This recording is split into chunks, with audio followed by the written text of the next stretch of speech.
India alliance और बिहार में महागठबंधन कहिए के बीच इतना ज़्यादा अंतर विरोध है कि लग रहा है जैसे गठबंधन टूट जाएगा।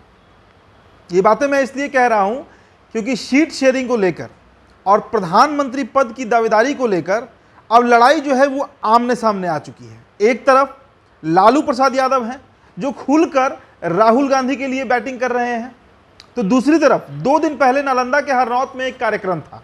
उस कार्यक्रम को संबोधित कर रहे थे जदयू के राष्ट्रीय अध्यक्ष ललन सिंह, और ललन सिंह ने स्पष्ट तौर पर यह संकेत दे दिया कि इंडिया अलायंस में अगर प्रधानमंत्री पद का कोई सबसे बढ़िया उम्मीदवार हो सकता है, सबसे उपयुक्त उम्मीदवार हो सकता है, तो वो सिर्फ और सिर्फ नीतीश कुमार ही हैं।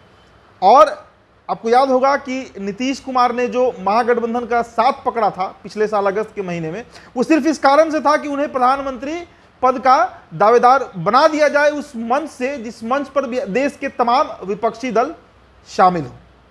ऐसा हुआ नहीं, संयोजक तक नहीं बनाया गया और प्रधानमंत्री पद की दावेदारी तो बहुत दूर की बात है। लेकिन अब जदयू धीरे धीरे इस बात को क्लियर कर रही है कि नीतीश कुमार अगर प्रधानमंत्री पद के दावेदार नहीं बनते हैं तो फिर जदयू इस गठबंधन में नहीं रहेगी। इसका पहला संकेत आप इस तरीके से समझिए कि शरद पवार के आवास पर पहली बैठक होनी है इंडिया अलायंस की, लेकिन उसमें ललन सिंह नहीं जा रहे हैं। ललन सिंह का कहना है कि वो बीमार चल रहे हैं। तो इसका क्या मतलब निकाला जाए? क्या नीतीश कुमार का इशारा उन्हें मिला है? क्योंकि नीतीश कुमार का सपना जो है वो तो अब टूट ही चुका है कि वो प्रधानमंत्री पद के दावेदार बन भी सकते हैं, और अपने बड़े भाई यानी लालू प्रसाद यादव जिन पर सबसे अधिक उन्होंने भरोसा किया, धोखा वहीं से मिला।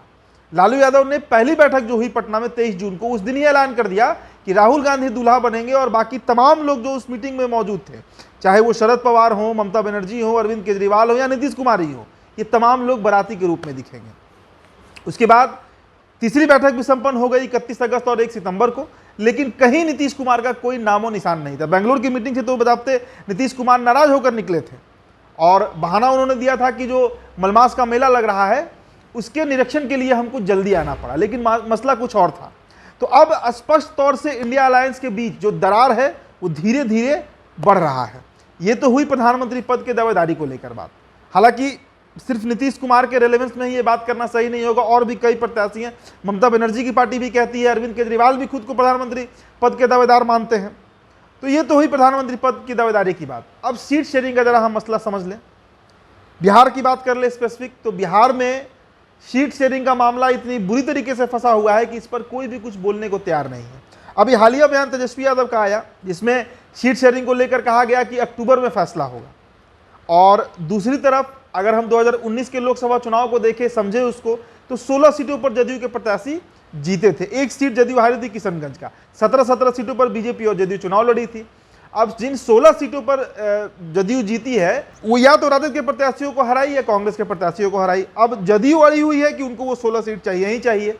जो उनके सिटिंग एमपी है उसमें किसी का भी टिकट नहीं कटना चाहिए, और अगर टिकट कटता भी है तो वहां पर जदयू का प्रत्याशी ही चुनाव लड़ेगा। लेकिन इस पर ना तो लेफ्ट तैयार है, ना कांग्रेस तैयार है, और मन ही मन तेजस्वी यादव भी इस पर तैयार नहीं है। तो पहला पेज तो यहीं फंस रहा है कि अगर जदयू का सिटिंग एमपी का टिकट कटता है तो उसको किस तरीके से झेल पाएंगे नीतीश कुमार। दूसरा मसला है कांग्रेस पार्टी। अखिलेश प्रसाद सिंह आंख तड़े रहे हैं तेजस्वी यादव को, कभी नीतीश कुमार को। 9 सीट पर 2019 में कांग्रेस लड़ी थी, इस बार भी 9 सीट की मांग हो रही है। लेफ्ट का भी वही हाल है। भाकपा माले में दीपांकर भट्टाचार्य का कहना है कि 9 सीट की हमें दरकार है, 9 सीट से कम पर हम लड़ेंगे नहीं। माले 4 सीट मांग रहा है। तो कुल मिला जुलाकर बिहार में सीट शेयरिंग को लेकर बहुत ज़्यादा माथापच्ची चल रही है। एनडीए में नहीं, एनडीए में लगभग मामला अब क्लियर हो चुका है, लेकिन महागठबंधन के परिप्रेक्ष्य में समझा जाए, देखा जाए, कहा जाए तो ये बात स्पष्ट तौर से कहा जाएगा कि महागठबंधन में सीट शेयरिंग का पेच फंस चुका है। ना कांग्रेस झुकने को तैयार है, ना लेफ्ट झुकने को तैयार है, और नीतीश कुमार तो वैसे भी झुकेंगे नहीं। और लालू यादव क्यों झुके भाई? सबसे करीबी नेता इंडिया अलायंस के जो मुख्य नेता है राहुल गांधी, उनके लालू यादव ही हैं। तो ये तो बिहार के संदर्भ में बात हुई। बंगाल की वही स्थिति है। पूरे बंगाल में एक छत्र वर्चस्व है ममता बनर्जी का। अब सबसे बड़ी समस्या है कि वहां पर कांग्रेस को कितनी सीटें दी जाएंगी, इसको लेकर भी माथापच्ची चल रही है। लेफ्ट को कितना दिया जाएगा, जिसके विरोध पर ही ममता बनर्जी की पूरी राजनीति है। दिल्ली का भी वही हाल है, मात्र 7 सीट है और उसमें एक अनार 100 बीमार वाला गणित है। अरविंद केजरीवाल चाहते नहीं है कि कांग्रेस किसी सीट पर चुनाव लड़े। पंजाब में भी अरविंद केजरीवाल बिल्कुल नहीं चाहेंगे कि वहां पर कांग्रेस किसी सीट पर चुनाव लड़े। कांग्रेस तमिलनाडु में कितने सीटों पर लड़ती है, स्टालिन की जो पार्टी है एम.के. स्टालिन की, वो कितने पर तैयार होते हैं। तो कुल मिला जुलाकर जो गुणागणित अब तक समझ आ रहा है, आज के दिन तक यानी 14 सितंबर की तारीख तक जो खबरें अब तक आ रही हैं, महागठबंधन में पेच जो है वो फंस चुका है। सीट शेयरिंग को लेकर, प्रधानमंत्री पद के दावेदारी को लेकर, और कहीं इसके पहले आपने खबर मेरा देखा होगा, मैंने उसमें इसकी लंबी चर्चा की है कि क्या जदयू जो है इसी बहाने महागठबंधन से कोई एग्जिट प्लान तो तैयार नहीं कर रहा है। क्या 2017 की परिस्थितियां फिर से दोहराई जा सकेंगी, क्योंकि लालू प्रसाद यादव, तेजस्वी यादव, राबड़ी देवी समेत 16 लोगों पर कोर्ट में सप्लीमेंट्री चार्जशीट दाखिल कर दिया गया है, और ये बात का कयास लगाया जा रहा है कि हो सकता है कि इसमें गिरफ्तारी भी हो जाए, हो सकता है लालू प्रसाद यादव का बेल भी टूट जाए, कई तरह की संभावनाएं हैं।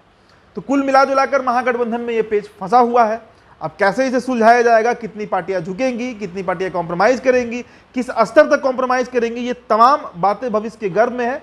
लेकिन मौजूदा दृश्य देखकर ये नहीं लगता है कि इतनी आसानी से, भले ही कोऑर्डिनेशन कमेटी बना दिया गया है जिसमें बिहार से तेजस्वी यादव और ललन सिंह भी हैं, लेकिन ललन सिंह तो जा नहीं रहे हैं, तेजस्वी यादव जाएंगे भी तो कितनी परिपक्वता दिखाते हैं, कितना सैक्रिफाइस मतलब कितनी कुर्बानी अपनी पार्टी की तरफ से देते हैं बिहार में सीट शेयरिंग को लेकर, शरद पवार कितना कॉम्प्रोमाइज करते हैं, ममता बनर्जी किस स्तर पर झुकती हैं, स्टालिन कितना कॉम्प्रोमाइज कर रहे हैं, केजरीवाल कितना कर रहे हैं, इन तमाम पहलुओं पर नजर डालना होगा, इंतजार करना होगा जब तक सीट शेयरिंग का फॉर्मूला तय नहीं कर लिया जाए। फिलहाल इस रिपोर्ट में इतना ही।